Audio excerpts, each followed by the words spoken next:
Floor is yours, Marco. Thank you. I am going to share my presentation. I hope it shows something. Yes, can see. Okay. Just start. Okay. So, thank you. Sorry. Okay, so thank you for the opportunity of explaining, of describe my project. I am Marco Spedaletti and I am the author of ugBASIC. First of all, the name should be pronounced as ugBASIC with a soft G. Okay. The letter U stands for micro because it is a minimal language which is translated as linearly as possible into assembly without abstractions. Okay. And the letter G stands for game because the language was designed to write video games, even advanced one. Okay. Anyway, ugBASIC is an open source, isomorphic, modern basic, and cross compiler designed to easily develop portable programs without sacrificing efficiency. Okay.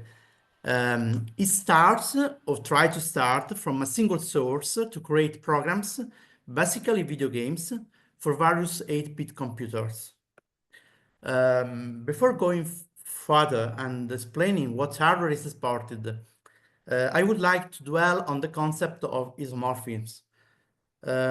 Everything started a few years ago when I discovered that I could program in C language on 8-bit computers, specifically the Commodore 64.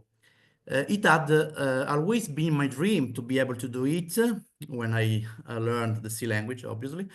So I started writing some games with the C language, obviously a library of common user functions. Since the C language is by its nature portable, I started to create a library that would allow the same game to run on different computers. Is an example on M6 and ZX Spectrum, even on different CPUs. Here I run into a number of limitations of modern languages when used on 8-bit systems. Wanting to create something portable but at the same time efficient, I invented a new programming paradigm that I called isomorphism. Okay, the mathematical definition of isomorphism is clear enough. We are in the presence of an isomorphism when we can make the elements of two equivalent sets correspond to each other. In this context, we do the same. We match the parts of the computer to each other in the best way for each supported hardware. The rationale of this choice is that, even with many differences between them, the hardware design in the 80s started from similar concepts and was realized in similar ways. You could almost speak of a sort of evolutionary convergence. So the goal is to achieve a form of efficient portability, something that I had not been able to achieve with the modern languages. Portability because I would like to be able to port a game written on one computer to another with minimal or any changes. Efficient because I would like to that the fact of having a game on different computers does not mean that the game works well on one computer and badly on another, or even in a different way, for example, changing the gameplay. Okay. In short, the goal is to not introduce unnecessary abstractions. This is a brief comparison between approaches. On the left, we have the traditional approach. The language gives access to a library that abstracts the computer, and then each computer has its own implementation of the library. In this case, there are no sprites in the library because only the Commodore 64 has them. The abstract computer misses them. Okay. On the right, we have the isomorphic approach. The language gives direct access to the hardware characteristics if present. So the isomorphic approach is pragmatic. In fact, the isomorphic approach recognizes that there might be a correspondence between features, but they may be implemented differently, or that may not even exist, and it makes no sense to try to introduce them with an abstraction, okay?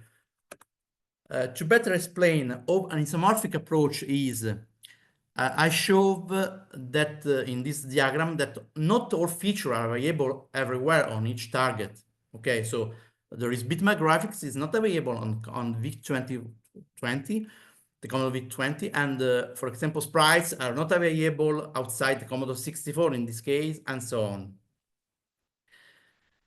Basically, the language tried to resolve all hardware-dependent values and parameters at compile time. By not introducing abstraction, we are able to give access to the programmer to values and parameters that are related directly to the actual hardware. They are not translated at runtime, they are not in a sort of abstract form, they can be used directly, okay, by the programmer. For example, in terms of color management, ugBASIC directly encodes colors as values. The color red is specified with the keyboard red. Shades of red can be specified at compile time with the RGB function. The compiler itself converts images when generating the executable, and therefore also shades of red. Or you can use directly the value 2, which in the VIC-2 chipset indicates the color red. As you can see, in all the cases shown in these slides, there is no runtime calculation. Everything is solved at compile time. Okay, but what about the color command of the classic BASIC, the one that changed the register, like in fact the registers of the VIC-2? If you use this command, you are assuming that there are registers to configure and a programmable palette. So, if there are programmable registers, ugBASIC will let you stamp them. Otherwise, the command will be simply ignored. This is another important sample of isomorphism. If the hardware is not present or is not capable of that functionality, the compilation does not stop and the command will do nothing. Another sample, okay, maybe it seems like a strong statement, okay, but all modern languages use stack to pass parameters or define local variables. This is a problem because on many 8-bit processors, the stack is slow, inefficient, and somewhat inconvenient. It introduces a big slowdown in use.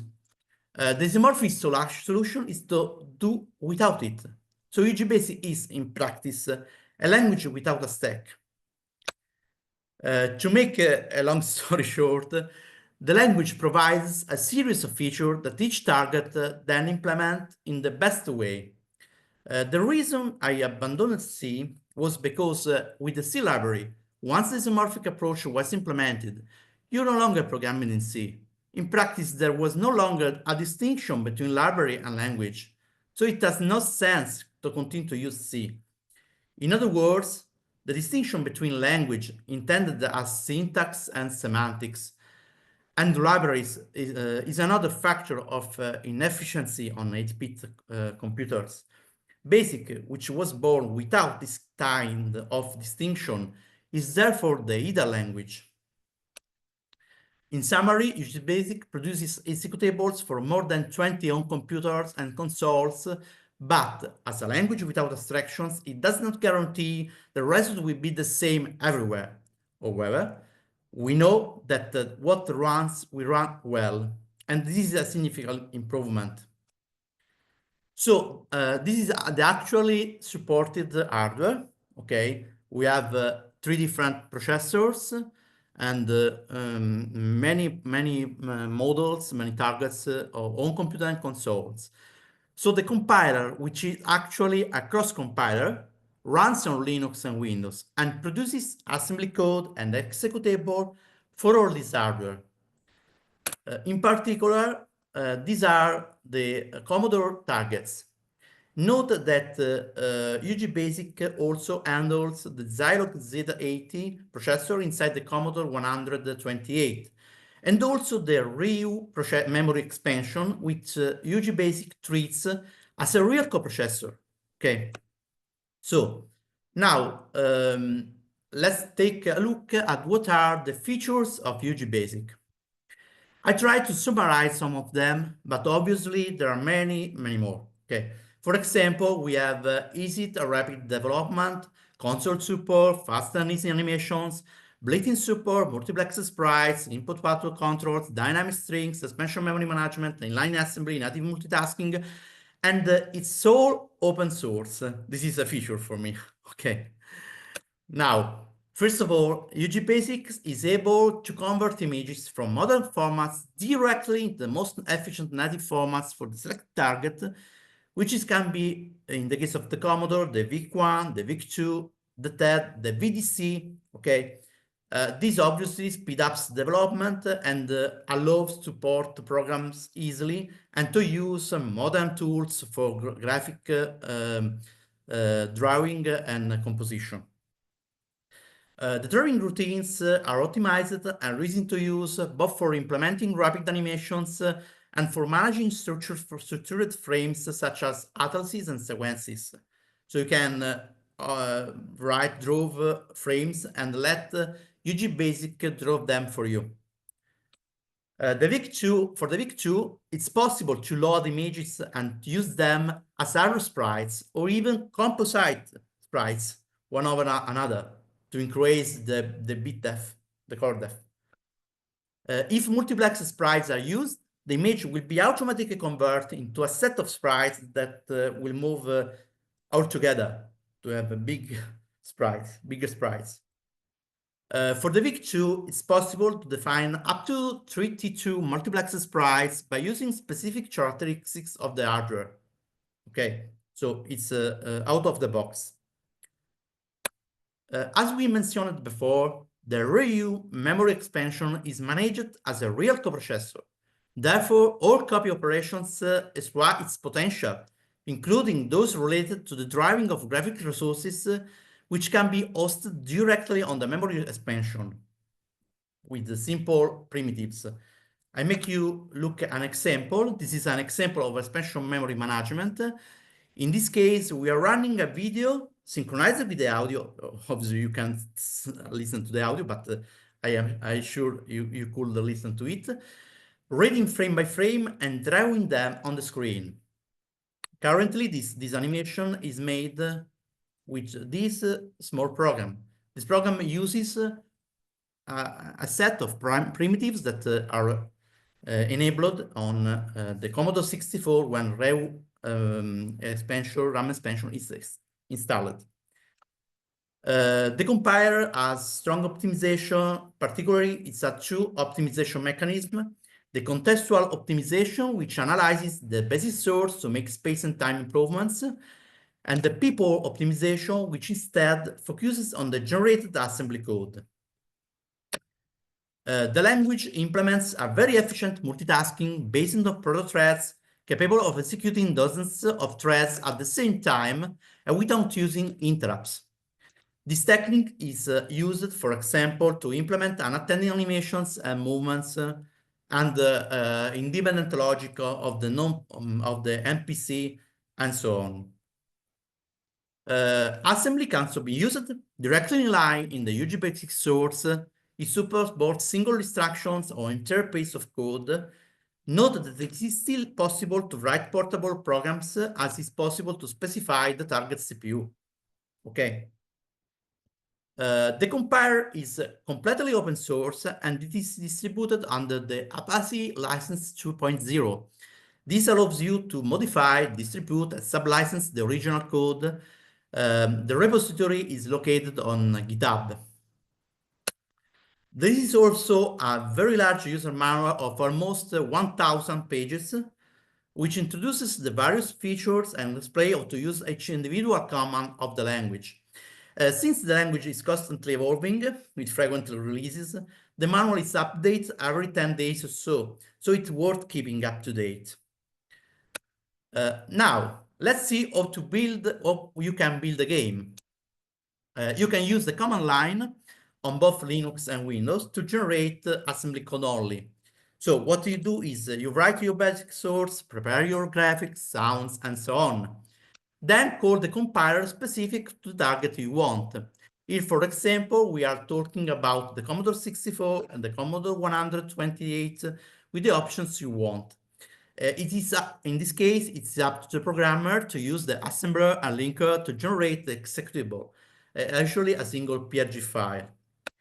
This is the list of the Commodore targets that can be used to compile the program in BASIC. Obviously, there are also non-Commodore targets. There are 20 targets, if I remember correctly.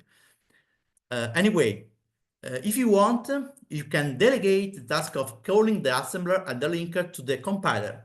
Both must be reachable by the ugBASIC compiler.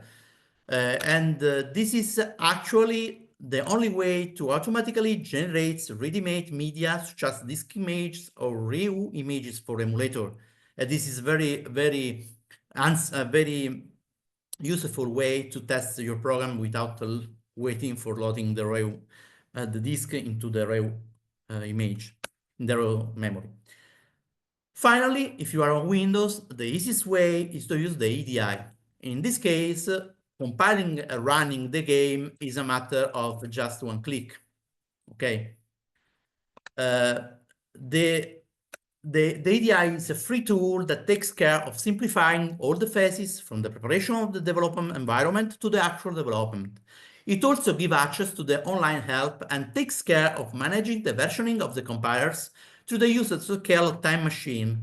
And finally, gives access to an online help that contains the same information as the manual.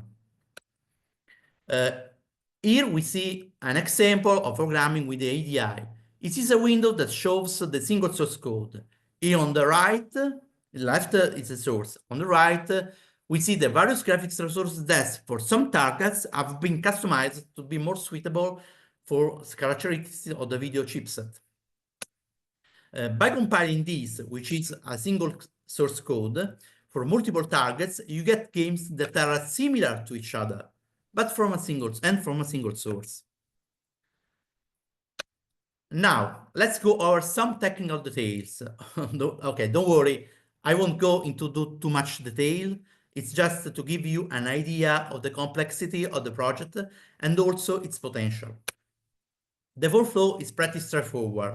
It starts with a one-pass compiler specific to that target, which is built using standard tools like Bison and Flex.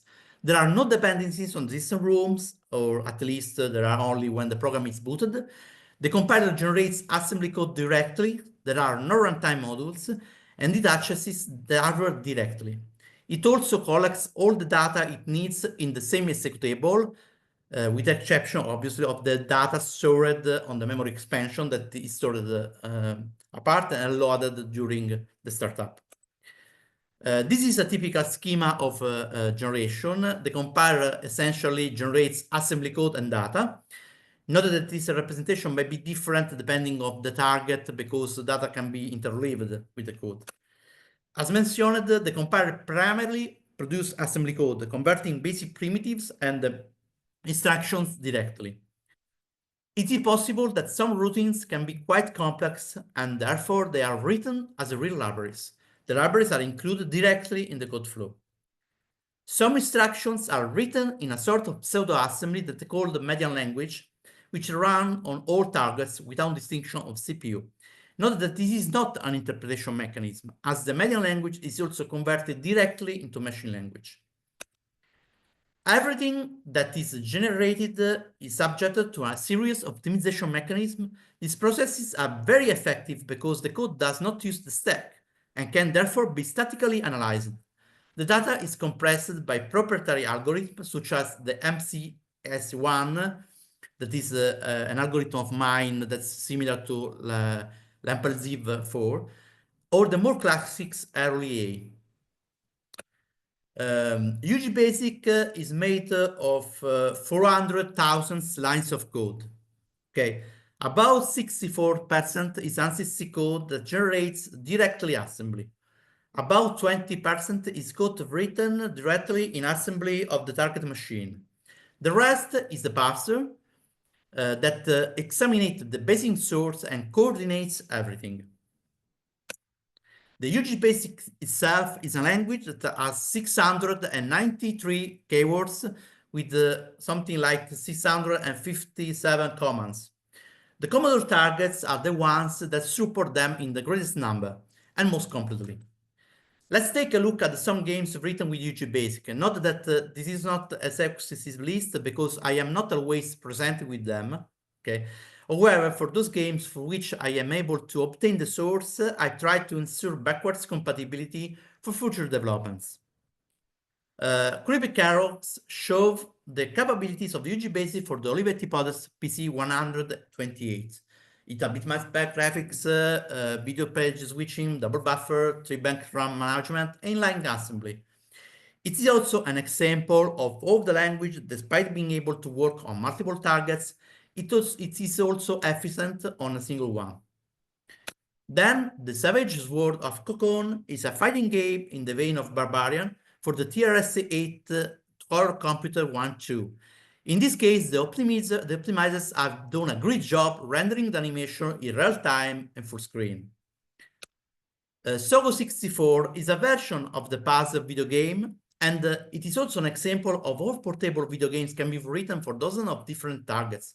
In fact, the original game was written for the Commodore 64 and then adapted by me for almost all targets of the ugBASIC. Acme Incorporated is an arcade game where multitasking is used to move the barrels and the tractor. This game entered the contest of basing programs written in just 10 lines or less of code, graphic included. Falling Balls is a multitasking arcade game for one player. The player must make the balls fall into the basket in the bottom of the screen in the shortest possible path. This also entered the 10-liner contest competition. For Gravity is a game it's a clone of Connect 4. The goal of the game is to be the first to form a horizontal, vertical, or diagonal line of 4 of your pieces. Obviously, this is a game that runs on Commodore platform. Finally, Pick the Star is another single-player multitasking arcade game, and also this one is a game that joined the 10-liners competition, and it also ran on Commodore Target. Finally, the language has an official Facebook group, a forum, bug and project tracking, and it is also present on Discord server for specific targets. Okay, thank you for watching. I finished my presentation in 22 minutes. So you are very yeah, on that. So you are the one with the Swiss clock then. Good. No, many thanks, Marco. Very, very impressive. Yeah, I had a few questions before the presentation, but you answered most of these. Yeah. One thing, yeah, and you know, of course, that because we've been exchanging before this event, so you know that I was looking at the manual, which is really nicely done, because actually I plan to play a little bit with the language during the holidays, so I started already setting up a little bit. For that, I was just wondering, specifically for the target 128, because you have then you can generate there the code for either the 65 or the Z80. What would be did you make an example, or do you have any example just to see what's the rendering, how different it is from one to the other? Because I think I could make a bit, I think a bit demo sharing the EDI compiling on the fly. So this is just an example more of that. Just a moment, I try to. Okay, because share. that's very interesting in the sense that, you know, this computer is a bit special for just for that, because it has, yeah, they wanted to keep this cross compatibility with the 64, but on the other hand you had this Z80 processor on it, but in the end it was mostly used as a C64, and apart maybe with what's his name, that name, not the DOS, but you know, this other system that was used in that was using the Z80 for maybe more professional applications. The use of the Z80 was really, I think it was underused. But the capabilities on graphics, for example, was supposed to be much better, and we it's not something that you see so often to have the same. You could have where you could have some source code that Yeah, exactly by one obviously or the other. the classic hello world, okay, is the classical word that makes just gives a feedback on the simplicity of the system, the easiness. Just if you run the on the Commodore 64, okay, pardon, Commodore 188, we have the two alternatives, MOS and the zero. Yeah. Okay. If I try to MOS, obviously the demo effect, hello world, here we are. Okay, it was expected. Okay, and now run Commodore 64 on 0 Z8. Obviously, in this case, the output is the VCI, this one. Yeah. Okay. Okay. I would be more so, but okay. I will play probably with this during the holidays as well. It's just to Okay. see how more for graphical thing. Yeah. I can. Okay, I can try to with on an example. If you have one example, don't start building something completely new. But if you have something available, Yeah. I have the sample. For example, drawing. I think I have space graphic primitives. No, excuse me, some contributions. This is more interesting. some Other contributions. Nabu, Starfighter, for example. Oh. Open. And I have to, just a moment, I have to take from the GitHub the file. That's just, I was not prepared.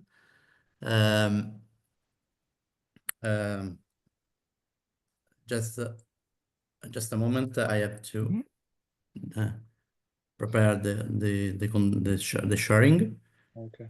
So I have a more complete set of information. I use I have some automatic building system in order to give to every developer a specific environment for its easiness, because not all developers have the same configuration. Some use Macintosh, some use PC, some use 32 bits, other 64 bits. So there is an automatic building system that helped me to make everything aligned. Okay, so I am going to boot this one. So I am able to open the samples in the very complex example this time. Just it's okay. It's ready. Just a moment. I am. Yeah. You need to Just share. thinking one thing when I you have were to showing share. this. Yes. When Okay, you the were showing this examples. animation, I was thinking Why? that you just invented the GIF for the GIF for C64. It was a bit. Okay, I am trying to share the screen. I hope something is visible. Now I take, for example, the contrib Nabu. I'm going to test with you. It's demo effect Nabu. Okay. Run on Commodore 28.0. Yeah. Completion. Okay. You like it? It's drawing Yeah, I can Nabu see. Starship without scaling. This is the version without scaling. Yeah. The system, the ugBASIC gives access to primitives that do auto-scaling and is able to do something interesting in this way. But obviously scaling means slowness. And this is the price. And it's better to have a pre-calculated file. And then you can do it because ugBASIC allows you to specialize files that are used for a single target. In fact, you use the command load, okay? That is a way to initialize the content of an array. This is one of the many ways to do this thing. It's not the only way, but it's just one. This command means it's basic. It means create an array, populate it with the data inside the contrib Nabu text. This is a sort of CSS view as text. So ugBASIC parse it as a text as a CSV. The read-only is useless on Commodore 6128. It is an isomorphic keyword, okay? But it's very useful, for example, for ColecoVision, because ColecoVision has very little memory. So you are suggesting to use this the ROM to store the data. This is unchanged data. So you see, this is a Commodore, this is a ColecoVision. Okay, the very same source runs on Commodore 64, on Commodore 128 using Zlog and ColecoVision Zlog, but they are the very different video hardware and very different way to access to the hardware. This is an example of isomorphic approach. Okay, so actually you are able to specialize and to write just one source and to get access. For example, the example you say you saw before with the FTET is done by writing just one and leaving ugBASIC find out the mode to do it in the best way. Obviously, it doesn't mean that it's what you expect, but surely it's something very interesting. For example, the game I make you see the Soco Plus, the game is written. This is just one code. Okay, this is not. There are no conditional compilation. Just in one, for example, this is a way to initialize an array. Okay, as you can see, we are storing 2,304 bytes. Actually, ugBASIC take the ownership of the PC, of the Commodore 64 in this case, and make all the RAM memory available. So you have almost 558 kilobytes of memory that you can use as you want.